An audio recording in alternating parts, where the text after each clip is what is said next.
because I am in office. I am not in office. They are listening to me because I have something to offer, you know. And if I was as useless as the ones we pictures wanted us to be, you'll not be following me all over and disrupting my meetings.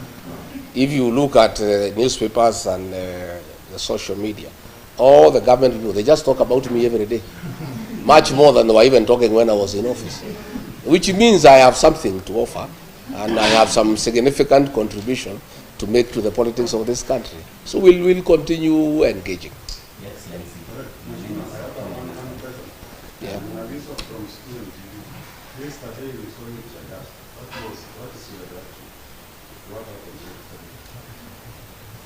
You know, we have a desperate regime that has lost favor with the people of Kenya. Desperate people do desperate things. A police officer threw tear gas at us. The meeting went on, and the people were dealt with by Wananchi. You know, Wananchi are protecting our meetings. Our Wananchi will not allow that kind of nonsense anywhere. So the meeting still went on. Nothing stopped the meeting.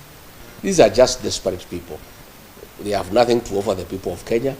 There are so many questions, abductions they cannot answer, cost of living they cannot answer, poor economic management they cannot answer.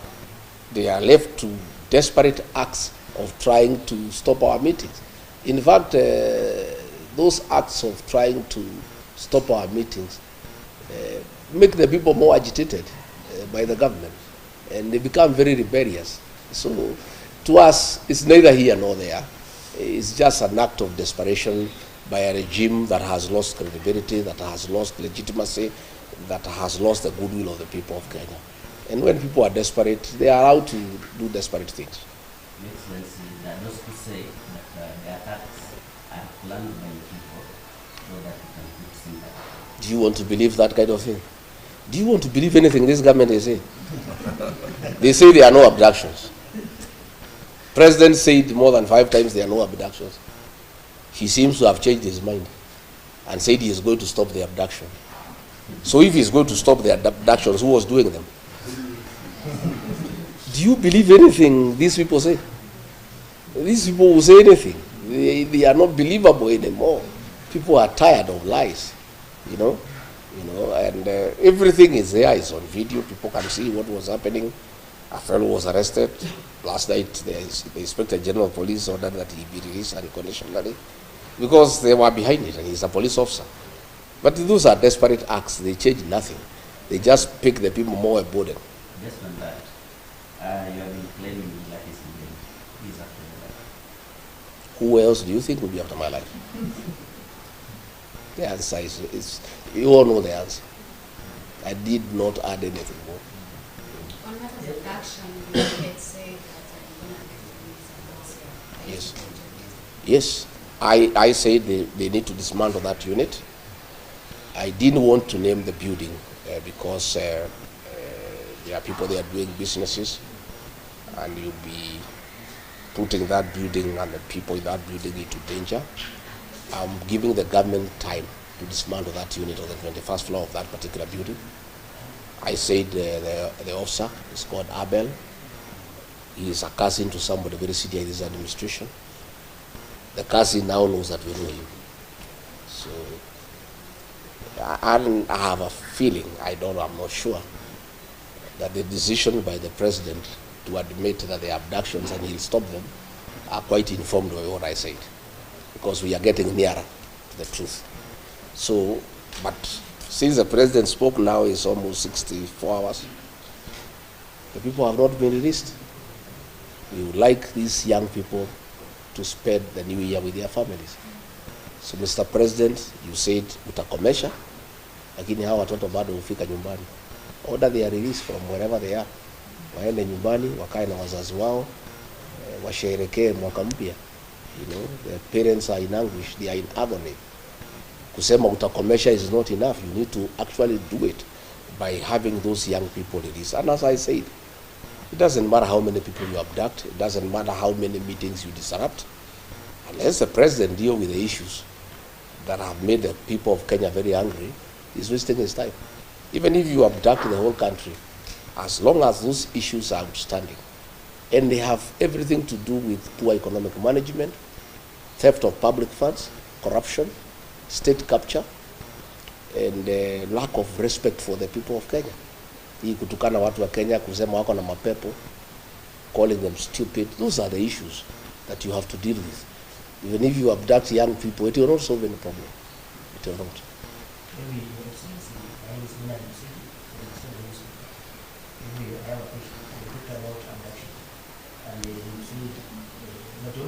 Many people who are lost confidence in this regime that you had before.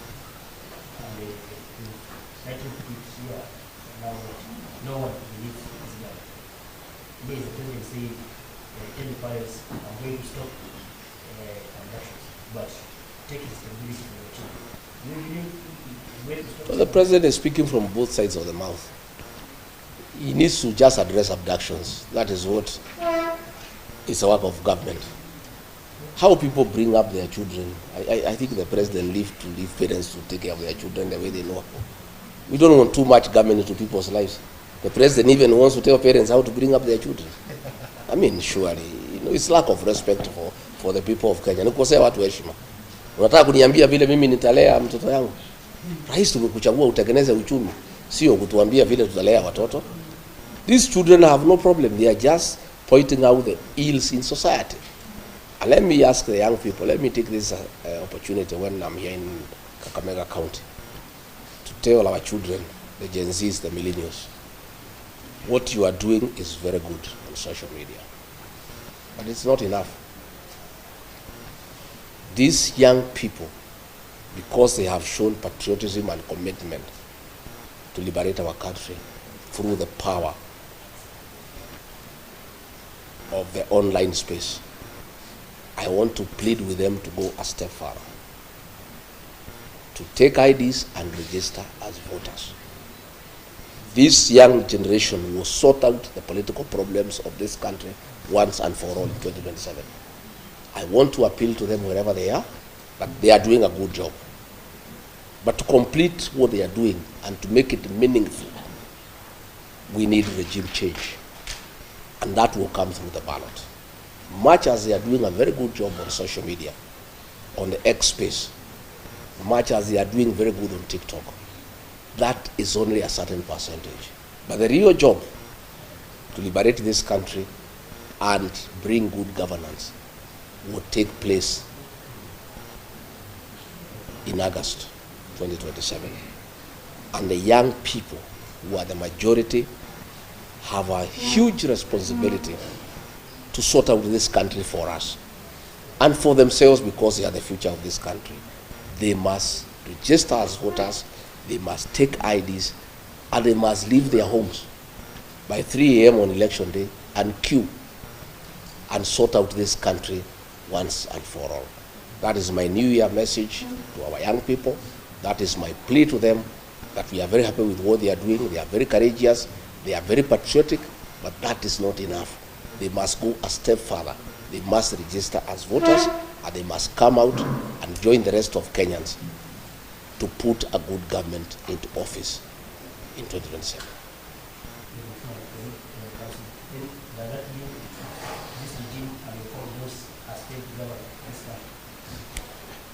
I think you have the answer. If you listen to the people of Kenya, it's an answer I don't need to tell you. You can hear what everybody is saying. Everybody is disappointed that all the promises that were given have turned out to be lies. And bad as it is to lie with those promises, we continue lying to the people more and more. You have seen the things that are going on in the health sector. You have seen the housing program. That housing program has nothing to do with houses for the people of Kenya. It's about business. Very senior people in government have shares in a company that is manufacturing cement, steel, and iron sheets. And that is why the government wants this housing program to go on. That is why there is a housing levy to get enough money so that the people in the housing department, they force the contractor to sign a subcontract for the supply of cement, steel, and iron sheets with a company where very senior people in this government have shares. That is why if you look at clinker was being imported and cement was retailing at 600 shillings. Because of conflict of interest, senior officials in this administration have shares in a company that is manufacturing clinker. And therefore, they stopped the importation of clinker and said clinker will be manufactured here locally. As a result, the price of cement shot from 600 to 900. That 300 shillings, people in government are having a part of it. So you find decisions are being made, not in the national interest, not in the interest of the country, but because of business interests by people in government. And that is where the housing program is being forced down the throats of Kenya. People are saying we don't want, we can put our own houses. The work of government is not to build houses, it's to give services, water, electricity, sewage, roads, security, good business environment. The work of putting up houses is for the private sector. But because of vested interest in the building sector, where people have acquired shares in companies that sell cement, steel, and mabati, the government forces the people of Kenya to give money for that program to continue so that they can continue enriching themselves by doing business in those items that are being used in the housing program. No, I wish to know whether it disturbs you when former President and the current President when comes, and as a result, the allies of the former President that have interest are being brought into government. Does it disturb you? Does it Why would I? about the desire Yeah. to Why would it disturb me? Since those people came into government, has the prices of unga gone down? Have abduction stopped? Nothing. I'm not disturbed. I'm not even bothered. It's not even. It's a non-issue as far as I'm concerned. And change of ministers in this government is musical chairs. And I said when I had an interview with NTV, it's pointless. The president makes all the decisions himself. So even if you keep on changing ministers, you bring so and so, you move. It's a game of musical chairs. It has no impact into the overall management of the affairs of this country because all the decisions are made by the president. So it doesn't. It matters less who is minister and who is not. Does that mean that also you are in for the special president's house? Because he also has, his own share. Well, I have not heard President Uhuru Kenyatta says he's interested in leading this country. He's retired. So I don't know how